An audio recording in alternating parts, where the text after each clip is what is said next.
negocios, emprendimiento, familia, vida espiritual. Taller para profesionales y empresarios cristianos con el pastor Héctor Salcedo, pastor Marcos Peña, Daniel Marmolejos y Alejandro Ramírez.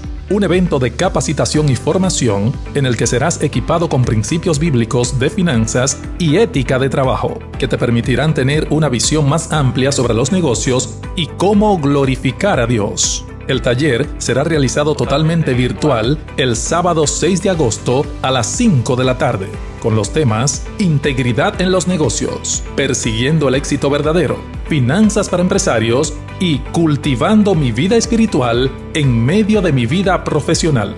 Costo $15. Para más información visítanos en radioeternidad.com.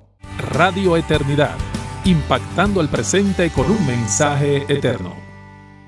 Ya estamos de vuelta en perspectiva por esta Radio Eternidad. El tema de hoy: ¿qué hay detrás del judío mesianismo? Hemos visto un repunte de este movimiento. Es un movimiento que se inserta de manera categórica ya en lo que es lo religioso, también en lo que es un movimiento cristiano. Este movimiento pues tuvo sus inicios entre los siglos XII, XIII y entre el siglo XX. Eso comenzó por allá, y la primera sinagoga pues se fundó, fue por Ben Abraham, así le llamaron, en la ciudad de Londres, y tenía al principio 43 miembros, unos 40 y algo ahí. En 1813 estamos hablando. En el 85, el judío Ben Israel Jacob, también conocido como Jacob Wechsler de Chisinau, tradujo 2 libros de sermones de Joseph Rabinowitz del Yiddish al hebreo, alimentando el movimiento dentro del judaísmo. En ese mismo siglo, en Europa Central, surgió uno del húngaro Ignaz Liechtenstein, quien a mediados de 1890 contribuyó con lo que ciertos estudiosos denominan literatura mesiánica clásica en alemán. Eso es un trasfondo histórico de lo que es este movimiento. Entonces, Julián, yo pongo este pequeño resumen histórico porque yo quiero que tú nos hables hoy de un tema que tú has estado tratando en algunos otros medios, y queremos que tú al público de esta Radio Eternidad le diga qué es esto, qué es lo que hay detrás de este movimiento judío mesianismo. Sí, algo que es bueno, solo para aclarar, tú mencionaste el siglo XIII, XII creo que mencionaste, pero realmente fue en el siglo XIX. En el siglo XIX es que inicia este movimiento, que así como tú decías, muy bien lo que presentaste, estamos hablando de que en sus orígenes la idea fue poder alcanzar con el evangelio a personas que eran de nacionalidad judía. Esa fue la intención inicial de personas que eran judíos que se convertían a la fe cristiana. Era evangelizar a los judíos. Exacto. A los judíos, a personas que de nacionalidad judía.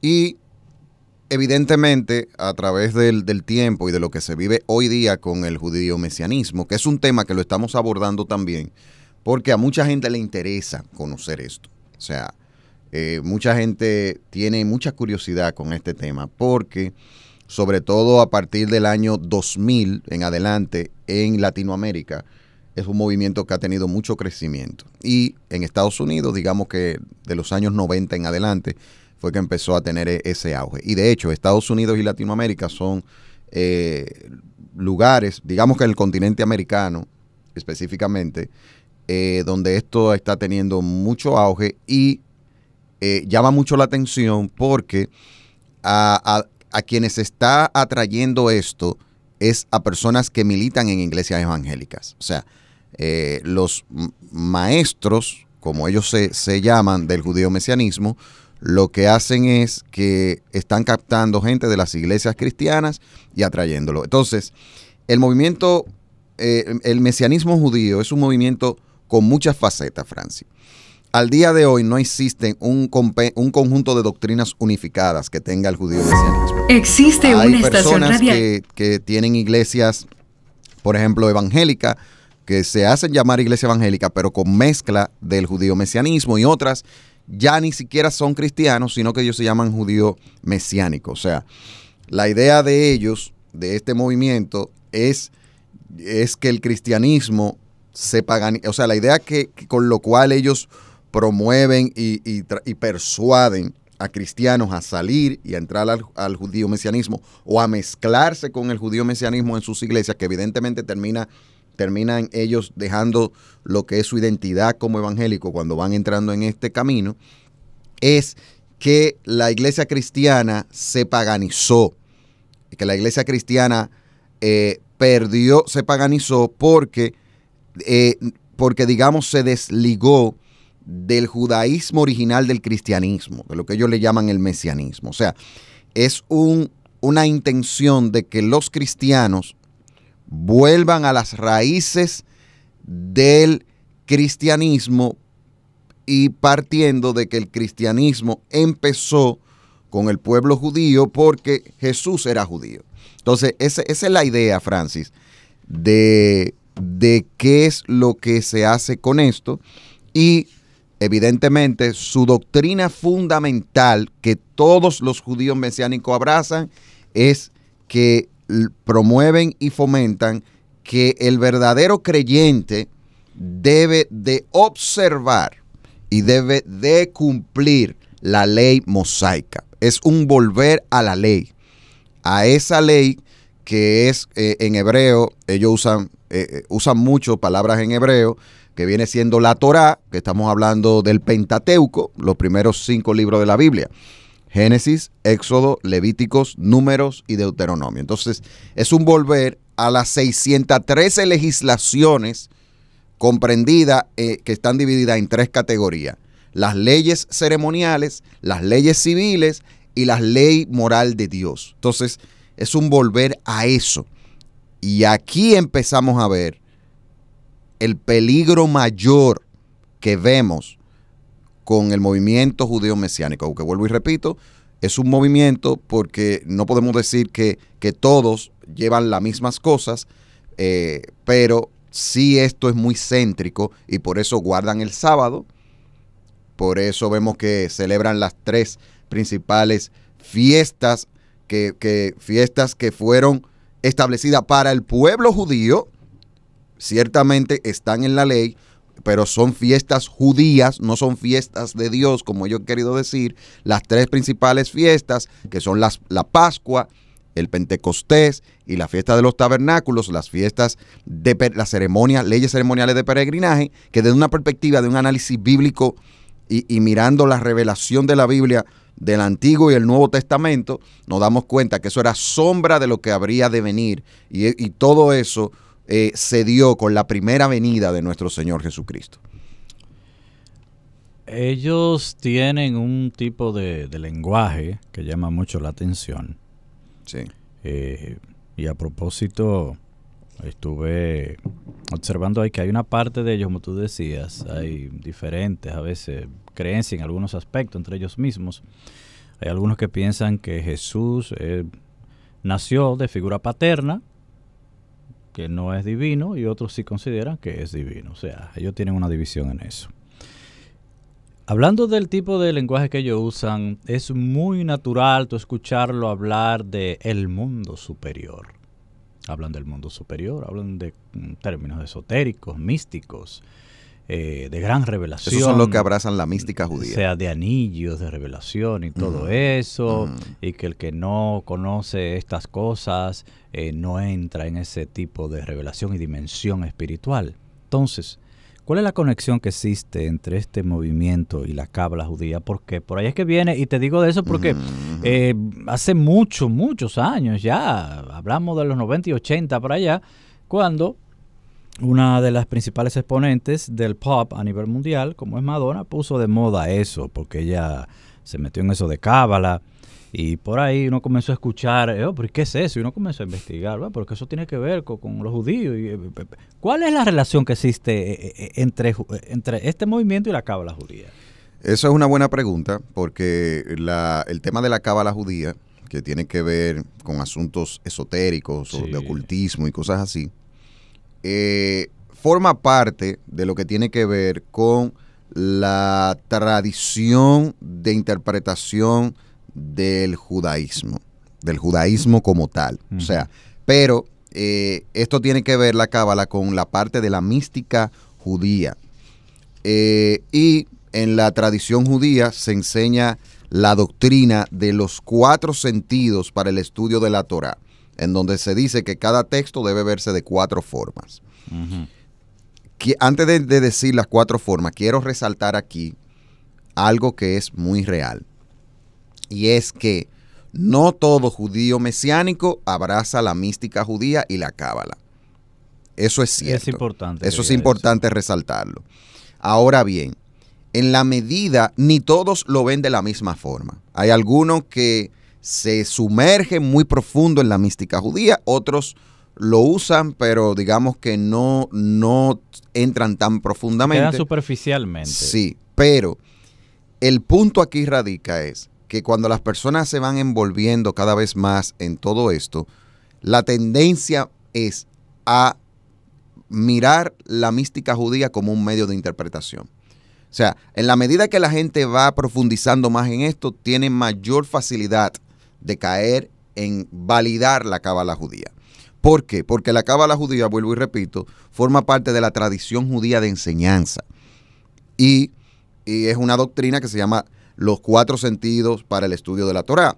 El número 1 es el literal, el número 2 es el alusivo, o sea, cuando estamos hablando el literal, como se lee ahí, el alusivo, el talmúdico, que tiene que ver con usar interpretaciones que otros maestros pues hicieron en esa recopilación, lo que se conoce como la ley oral dentro del judaísmo, que está compilado en el libro del Talmud. Y el místico, el cuarto, este es el superior, el místico. Este sobrepasa todo, porque es algo secreto que solo pocos pueden entender. Lo que decíamos ahorita. Lo que tú decías anteriormente. El que se mete en esto termina creyéndose que él es superior a los demás, sí, él es superior, que él tiene una mente superior, porque él se conecta con mundos superiores y todo esto. Esto no es una película de ciencia ficción, eso lo habla la cábala. Y de hecho, el instrumento que más se usa es el libro más importante de la cábala judía, que se llama el libro del Zohar. El Zohar. Este libro fue escrito supuestamente porque fue un libro que estuvo oculto y apareció en el siglo XIII en España. Oye el misticismo que hay detrás de todo esto. Es porque era muy, muy fuerte su revelación, tuvo que ocultarse. Parece Indiana Jones y esas cosas, así, secretos. Tipo así. Grandísimo. Sí. Ese libro fue escrito por Shimon Bar Yochai, un supuesto rabino, que recibió inspiración, visiones del ángel Gabriel para registrar un conocimiento secreto y poderoso de la ley. ¿De quién? ¿De quién? De la persona que lo escribió. ¿Del ángel Gabriel? Del ángel Gabriel. Eso no fue lo que a los mormones le pasó también. El ángel Moroni, un supuesto ángel, pero a los musulmanes le pasó. Exacto, a los musulmanes en el siglo V le pasó que supuestamente el ángel Gabriel fue que le dio las interpretaciones a Mahoma, Mohammed, el profeta el profeta entre comillas del Islam. Entonces, el Zohar, ese libro, oye, una de las cosas que tú dices, Dios mío, pero esto parece el multiverso de Marvel. O sea, ellos te dicen que que nosotros solo vemos el 1% de la realidad. Porque cuando tú te entras a través del Zohar, tú te conectas con 9 dimensiones, por eso es que hablan de mundo superior. 9 dimensiones. 9 dimensiones que son la fuente de la alegría, la sanación, la creatividad y la sanidad. Eso es místico completamente. Eso es místico, y te voy a decir una cosa, mi hermano. Eso es místico, pero es una de las cosas que más fuerza está teniendo en Latinoamérica y que está sacando a muchos evangélicos que para ellos la Biblia no les es suficiente y queriendo buscar otras cosas están cayendo en esto que es brujería y que es ocultismo. Hay comezón de oído. Porque hay comezón de oír. Y son fábulas. Esto es mitológico, viejo. O sea, el que se pone a ver esto de una manera racional yo le invito a que usted no se prejuicie y que usted pueda ver esto de una manera razonable. ¿Cómo es posible que uno de que a través de leer un libro se va a conectar con 9 dimensiones espirituales y que esas 9 dimensiones es un conocimiento secreto que nadie puede obtener? Eso ya te dice que hay un problema. Eso no es bíblico. Porque ¿dónde en la Biblia avala una cosa así? Eso me huele a mí también a cienciología. Sí, tú sabes, la religión de los de Hollywood. Sí, por claro. ahí es que vamos. No estamos muy lejos. Son cosas paralelas. Y es sumamente peligroso. Yo he tenido conversaciones tipo, digamos, debate, vamos a decir, informales con personas que están metidos en la mística judía. Y yo he visto un común denominador, hermano. ¿Tú sabes cuál es? La soberbia y el orgullo. Se creen que están por encima de los demás. El que entra mística judía. Sí. Yo no estoy hablando que el judío mesianismo es así, los judíos mesiánicos son así todos. Pero hay gente que se le va a los humos. Pero los que se meten en la mística judía, sobre todo, terminan creyéndose que tú eres un ignorante y que son superiores a ti. Y eso se llama eso es pecado, eso se llama arrogancia. Yo lo he visto y te lo puedo decir porque yo conocí a una persona que militaba en la iglesia pentecostal y la transformación ha sido súper grande. Se nota el orgullo, la rabia, el enojo, la superioridad, el humillar a otros que no piensan así, de minimizar porque no tienen el mismo grado de revelación y términos despectivos. Terminan endiosándose. Sí, ese es el problema. Lamentablemente, pero Julián, sí, muchos de los que avalan esto y con conocimiento de causa y otros que lo hacen de manera ignorante porque se meten a la moda, porque déjame decirte que las modas no son solamente en París ni en Hollywood. No es en la escala de Milán nada más la moda. Hay modas religiosas, hay corrientes y filosofías que viven bombardeándose contra la iglesia y hay muchas congregaciones que se suben en esas olas y se ponen a la moda. Y una de ellas es esta. Dirán, bueno, pero nosotros tenemos que conocer la cultura, porque de allá ya veo la línea, buena pregunta. De allá es el Mesías, ya nació el cristianismo y entonces nosotros tenemos que saber, y hay iglesias que andan con las banderas de Israel, tienen cierta idolatría con el pueblo de Israel, lo tienen como el reloj profético de Dios, muchos piensan de esa manera. Entonces dirán, no está mal conocer la cultura y todo eso. Y yo me adelanto y te digo, aparte de lo que va a decir, una cosa es cultura, pero otra cosa es lo que ahora mismo tú vas a explicar. ¿Está mal eso?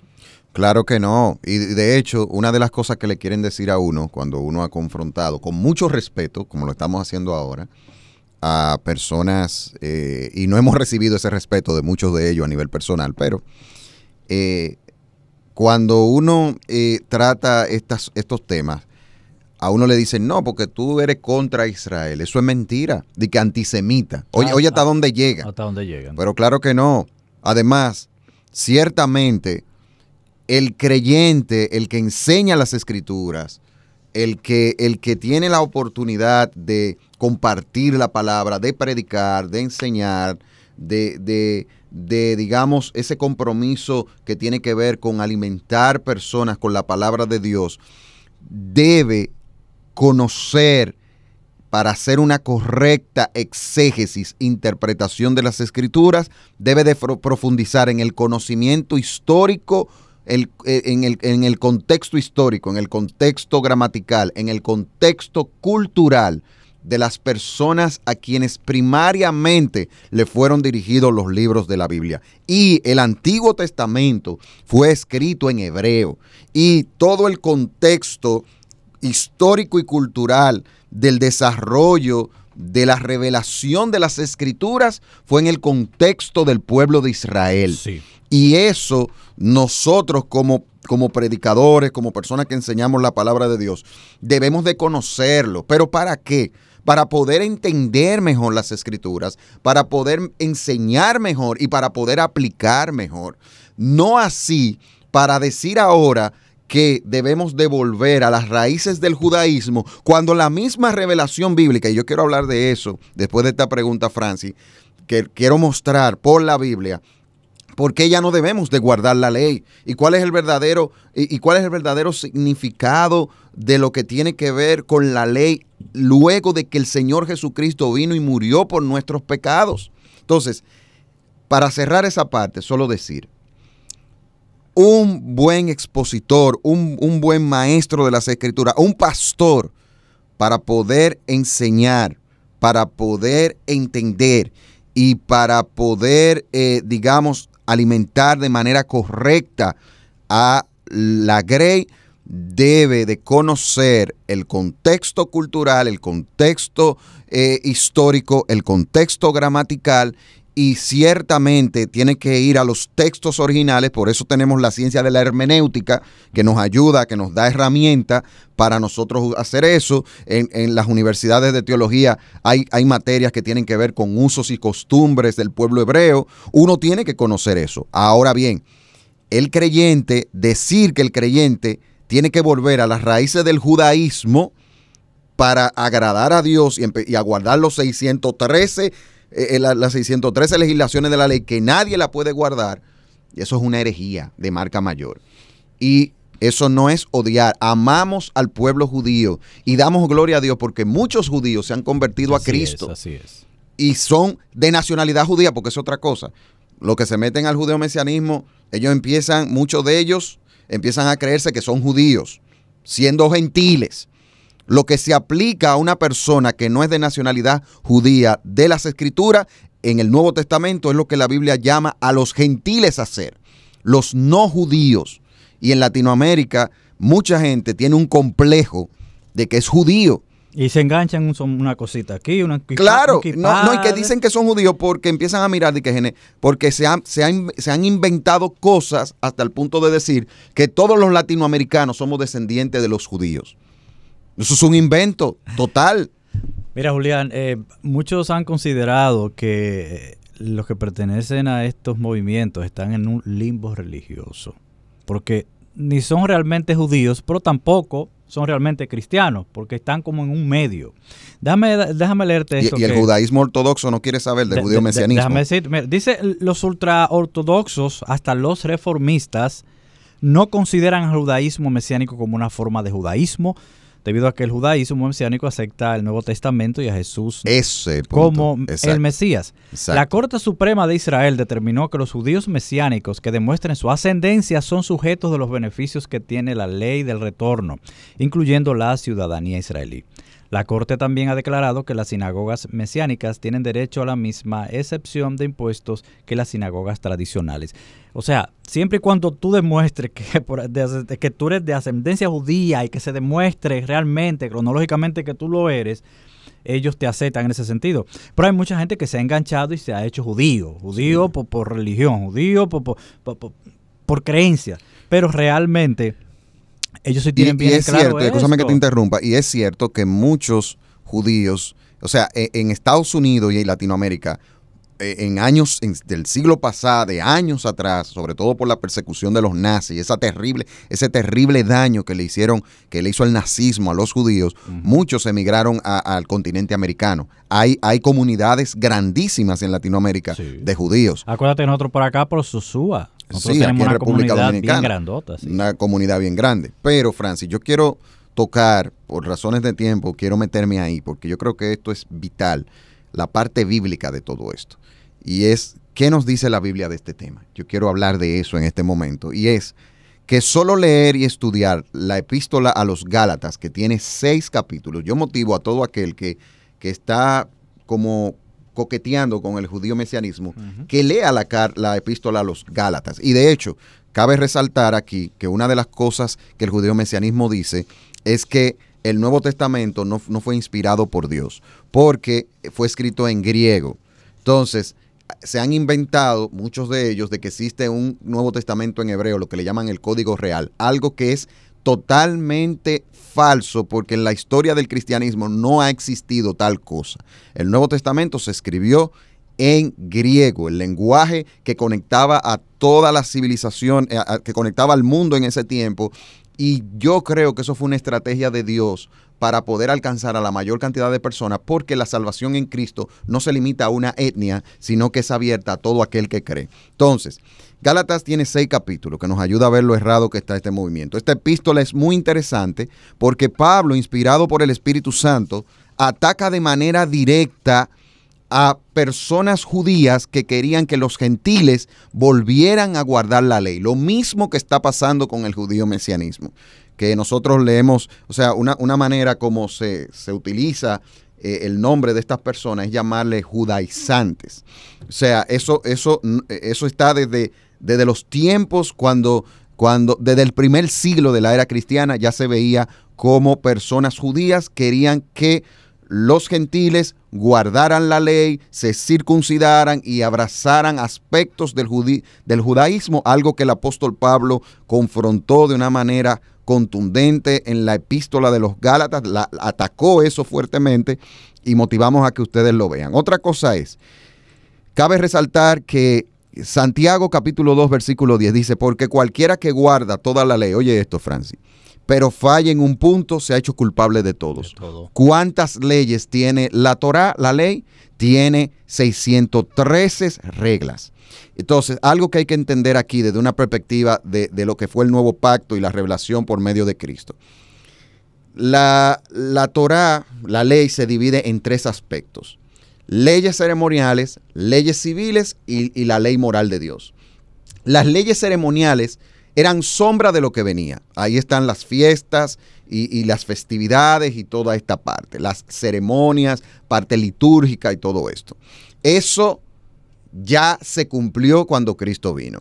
Las leyes civiles que muestra la Torá, la ley, tenían que ver con el pueblo de Israel exclusivamente. Y tuvieron su cumplimiento con el pueblo de Israel previo a que viniera el Mesías. O sea, eso no aplica a los creyentes hoy día. O sea, ya nosotros vemos cómo, por ejemplo, el cristiano, habían leyes que decían, por ejemplo, que si un hijo irrespetaba a sus padres, podían matarlo. Nosotros, eso sería un pecado. Cuando un hijo nos falta el respeto, hacerle eso, porque esas leyes no pertenecían a nosotros. ¿Cuál sí ha perdurado? ¿Y cuál sí ha sido impregnada en el corazón del creyente por medio de la obra del Espíritu Santo? La ley moral de Dios, los 10 mandamientos. Esa sí ha trascendido y ese es el espíritu real de la ley, que vemos como Cristo más adelante, hablando de que la ley y los profetas, o sea, todo el Antiguo Testamento se resume en 2 grandes mandamientos. Amarás al Señor tu Dios con todo tu corazón, con toda tu alma, con toda tu mente, con toda tu fuerza. Y el segundo es semejante, amarás a tu prójimo como a ti mismo. Cuando vamos a mirar algunos textos de Gálatas, Francis, porque en esta parte creo que hay que poner esa base que es importante. Miren, Gálatas 2:16. Vamos a mirar unos textos. Sabiendo que el hombre no es justificado por las obras de la ley, sino por la fe de Jesucristo. O sea, está hablando de salvación. Nosotros también hemos creído en Jesucristo para ser justificados por la fe de Cristo y no por las obras de la ley. Por cuanto por las obras de la ley nadie será justificado. En otras palabras, nadie puede ser hecho justo ante Dios y por ende nadie puede ser salvo por medio de guardar los preceptos de la ley. Gálatas capítulo 2, versículo 21. No desecho la gracia de Dios, dice Pablo. Si la justicia se obtuviera mediante la ley, Cristo habría muerto en vano. O sea, así es. Si la gente se pudiera salvar por la ley, no había necesidad de un sacrificio. No había necesidad de que Cristo se sacrificara para morir por nosotros. Todo lo que la ley representaba para que fuera una sombra de lo que Cristo iba a venir. No hacía falta ni eso tampoco. Exactamente. Entonces, miren, por ejemplo, Pablo tenía que reiterarle continuamente que la verdad de la salvación, que la verdad de la salvación por gracia no tiene nada que ver con observar y cumplir la ley. Gálatas 5:14. Mira aquí, Francis, y ustedes que están mirando y escuchando. Porque toda la Torá, toda la ley, en una palabra se cumple el precepto, amarás a tu prójimo como a ti mismo. Toda la ley del Antiguo Testamento. ¿Qué dice Gálatas 6:2? Dice, sobrellevad los unos las cargas de los otros y cumplí así la ley de Cristo. Entonces, para cerrar esta partecita bíblica que quería resaltar, muchos nos dicen, no, porque ustedes, entonces lo que ustedes promueven es un libertinaje, porque, ok, ¿y cómo van a saber cómo van a saber lo que es pecaminoso si no guardan la ley? Entonces, la gracia es un instrumento que lleva al libertinaje. Pablo llegó a decirlo, en ninguna manera, dijo el apóstol Pablo en Romanos capítulo 7, si mal no recuerdo, el apóstol Pablo aborda ese tema y deja ver bien claro que como aquellos que han muerto al pecado van a seguir viviendo en él. O sea, Hebreos 10, del 15 al 17, dice, también el Espíritu Santo nos da testimonio porque después de haber dicho, este es el pacto que haré con ellos. Después de aquellos días, dice el Señor, pondré mis leyes en su corazón y en su mente la escribiré, añade, y nunca más me acordaré de sus pecados y de sus iniquidades. Ahora nosotros estamos bajo lo que la misma Biblia llama la ley de Cristo. Y ahora nosotros, nadie puede cumplir la ley, la salvación, o sea, por digamos, decisión propia, no se pueden cumplir eso. Ahora claro, Dios ha puesto su ley en nuestros corazones. Y ese Espíritu Santo que mora en nuestros corazones nos amonesta y nos reprende con aquellas cosas que son pecaminosas. Y de hecho, cuando nosotros miramos en todo el Nuevo Testamento, hay un desglose de cuáles cosas apartan al hombre de Dios. Y no es más que el verdadero espíritu de la ley revelado aquí. Entonces, donde nos habla, por ejemplo, eso lo podemos ver en Gálatas capítulo 5, donde habla de las obras de la carne, cuáles cosas son pecaminosas. Hay una información bíblica de las cosas que son pecaminosas, pero lo impactante en el nuevo pacto es que ahora el mismo Espíritu nos lo hace ver a nosotros. Mira, Pablo decía, en nuestro interior. Pablo decía que sí, que la ley, claro que tiene su utilidad. Nos enseña las infracciones. ¿Y cómo yo iba a saber que robar era malo, que matar era malo, si no veo el mandamiento? Pero conociendo el mandamiento, la ley me mató. Entonces, la ley me mató porque yo no podía cumplir eso. Porque yo no podía cumplir eso. Entonces dice, la ley es el ayo que nos traía a Cristo. Exacto. La ley fue creada, todo se armó en la soberanía de Dios para mostrarnos el camino, y la ley era ese ayo hasta que Cristo se manifestara. Y por eso la ley es buena. Es buena. O sea, la Torá es buena, es santa, dice Pablo. Claro que pero sí. ¿por qué es buena? Por eso mismo, porque nos muestra el pecado. El problema está en el hombre. Y que el hombre, si no es regenerado por el Espíritu Santo, es imposible que cumpla los preceptos del Señor. Es así. Y ahora, como Cristo vino a nuestra vida, pues, y entró a nuestros corazones y nos regeneró, ahora la ley está en nuestros corazones y ahora el mismo Espíritu nos hace ver qué está malo y qué está bien. Entonces, y claro, basado en la misma información que se revela en las Escrituras, pero podemos sentir esa amonestación de parte del Señor. O sea, que la ley de Cristo es más fuerte todavía que esa ley, que lo que había era hipocresía, porque no la cumplían. Sí. Ya el tiempo se nos está agotando, pero hay un fenómeno que se está dando. Esto está impactando a la iglesia en todos los sentidos. Y hay personas que después de estar viviendo en la gracia, viviendo en lo que es el Evangelio de Cristo, se está produciendo cierto éxodo hacia este movimiento. Me acuerdo que en las iglesias pentecostales comenzó con la danza, con los nombres hebreos de Dios, con las banderas y mucho simbolismo judío que se usaban en la ley, en el aspecto ceremonial. Entonces, ¿qué ha pasado con estos creyentes que después, como dice Pablo, después de estar libres, volvieron entonces a la esclavitud de la ley? Bueno, lo que ha pasado con eso es que la palabra de Dios no es suficiente para ellos. Hay comezón de oído. Ese es el punto. Y quieren nuevas revelaciones espirituales, quieren nuevas cosas. Y esta gente, ellos entienden que esa gente sí está en la verdad, porque agarran el impresionismo del idioma hebreo, empiezan a hablarle de que ya, porque es otra cosa. O sea, ya tú no puedes decir Jesús, tú tienes que decir Yeshua ben Yosef. Y se cambian el nombre también. Y también se cambian los nombres. Pero todo eso eso se llama impresionismo.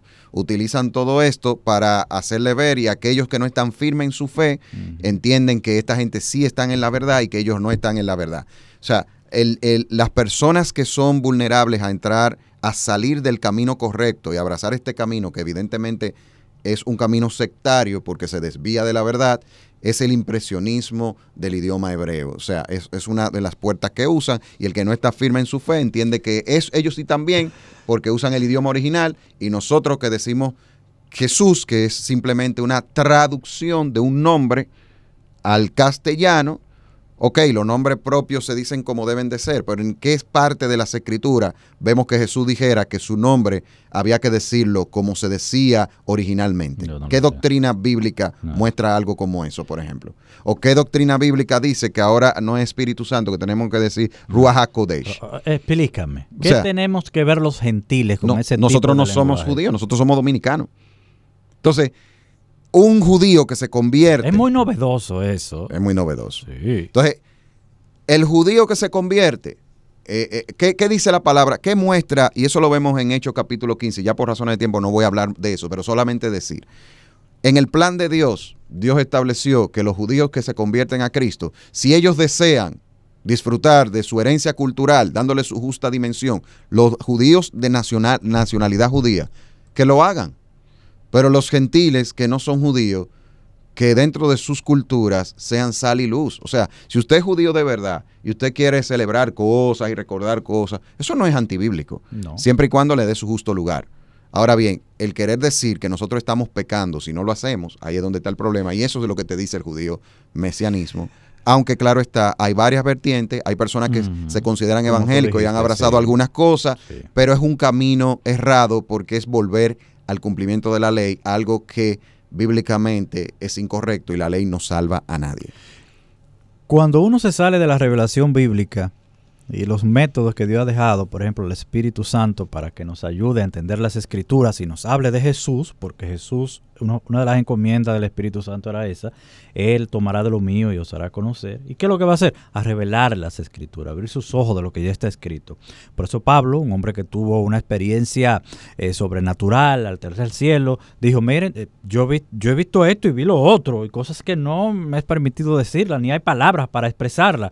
Los que estuvieron en la transfiguración, nosotros vimos a Jesús, vimos a Moisés, vimos a Elías, pero déjeme decirle, la palabra profética más segura no es lo que nosotros, no es nuestra experiencia, es lo que está escrito, lo que Eso Dios inspiró.